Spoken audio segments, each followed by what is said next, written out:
जय हिंद एवरीवन। मैं रूबी ठाकुर स्वागत करती हूँ आप सबका एसएसबी क्रैक एग्जाम चैनल पर। तो मैं आई हूँ आज सबसे एक टॉपिक पर बात करने के लिए, और आज का जो हमारा टॉपिक है, जो न्यूयॉर्क में यूएनजीए का समिट चल रहा है, उसी के रिलेटेड हमारे एस जयशंकर जी की स्पीच के बारे में हम पर्टिकुलरली बात करेंगे कि पूरी की पूरी स्पीच के उनके की पॉइंट्स क्या थे। तो चलिए बढ़ते हैं आगे। तो बात हो रही है हमारी हाल ही में जो न्यूयॉर्क में यूएनजीए का सेशन चल रहा था, जो कि 78th सेशन था। उसी में हमारे एस जयशंकर जी जो इंडिया को रिप्रेजेंट कर रहे थे, उनकी 17 मिनट लंबी एक स्पीच उन्होंने वहां पर दी है। तो उसी के की पॉइंट्स बेसिकली आज मैं आपसे डिस्कस करने आई हूँ।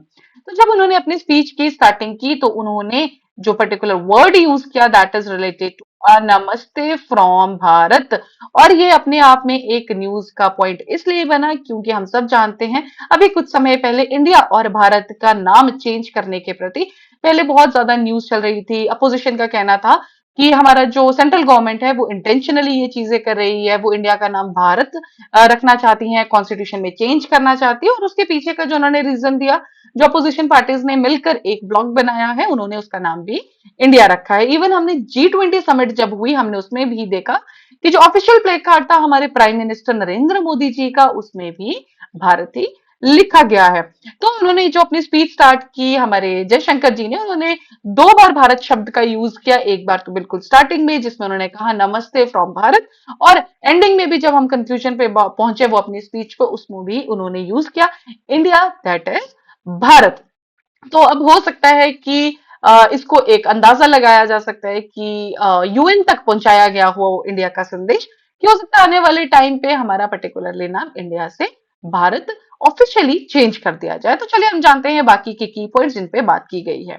तो जो पहला पॉइंट हमारे जयशंकर जी ने बात की, वो जो हमारी हाल ही में G20 समिट कंडक्ट हुई, उसके बारे में उन्होंने बात की। और इसमें उन्होंने कहा कि इस समिट के साथ ही हमारा जो देश भारत है, विश्व मित्र के राह पर चल चुका है। विश्व मित्र का बोलने का मतलब हुआ पूरे वर्ल्ड का फ्रेंड, पूरे वर्ल्ड का दोस्त।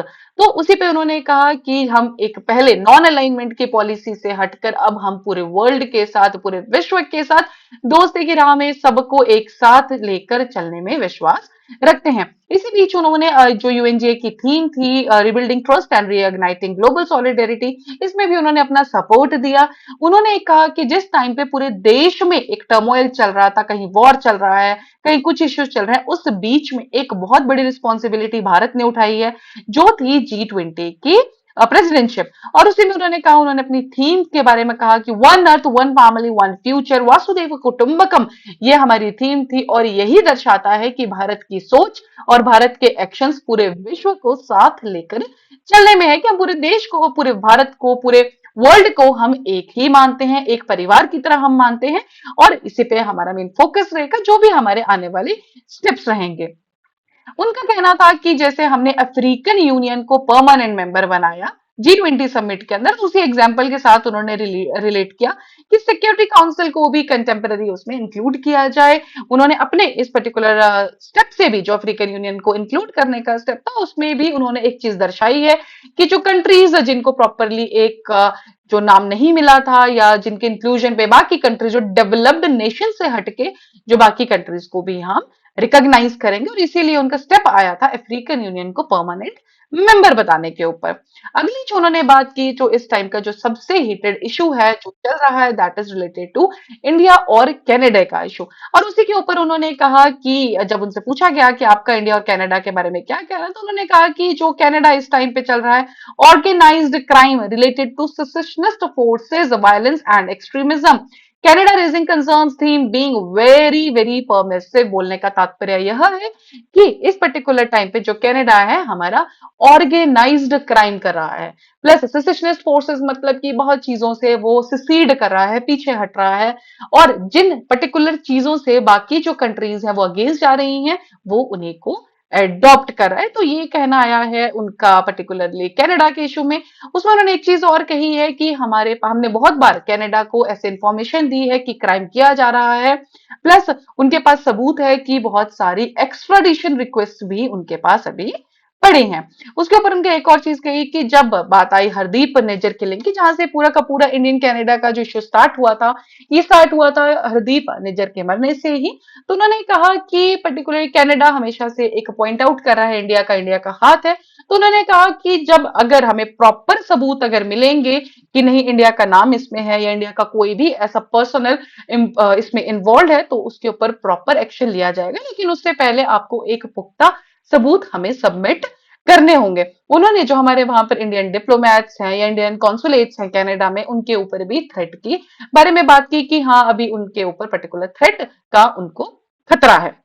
बाकी चीजें जो उन्होंने बात की उस पर्टिकुलर स्पीच में, वो था रिलेटेड टू कि एक रूल बेस्ड ऑर्डर होना चाहिए, जो भी हमारा कंडक्ट हो वो रूल्स के बेसिस पे हो।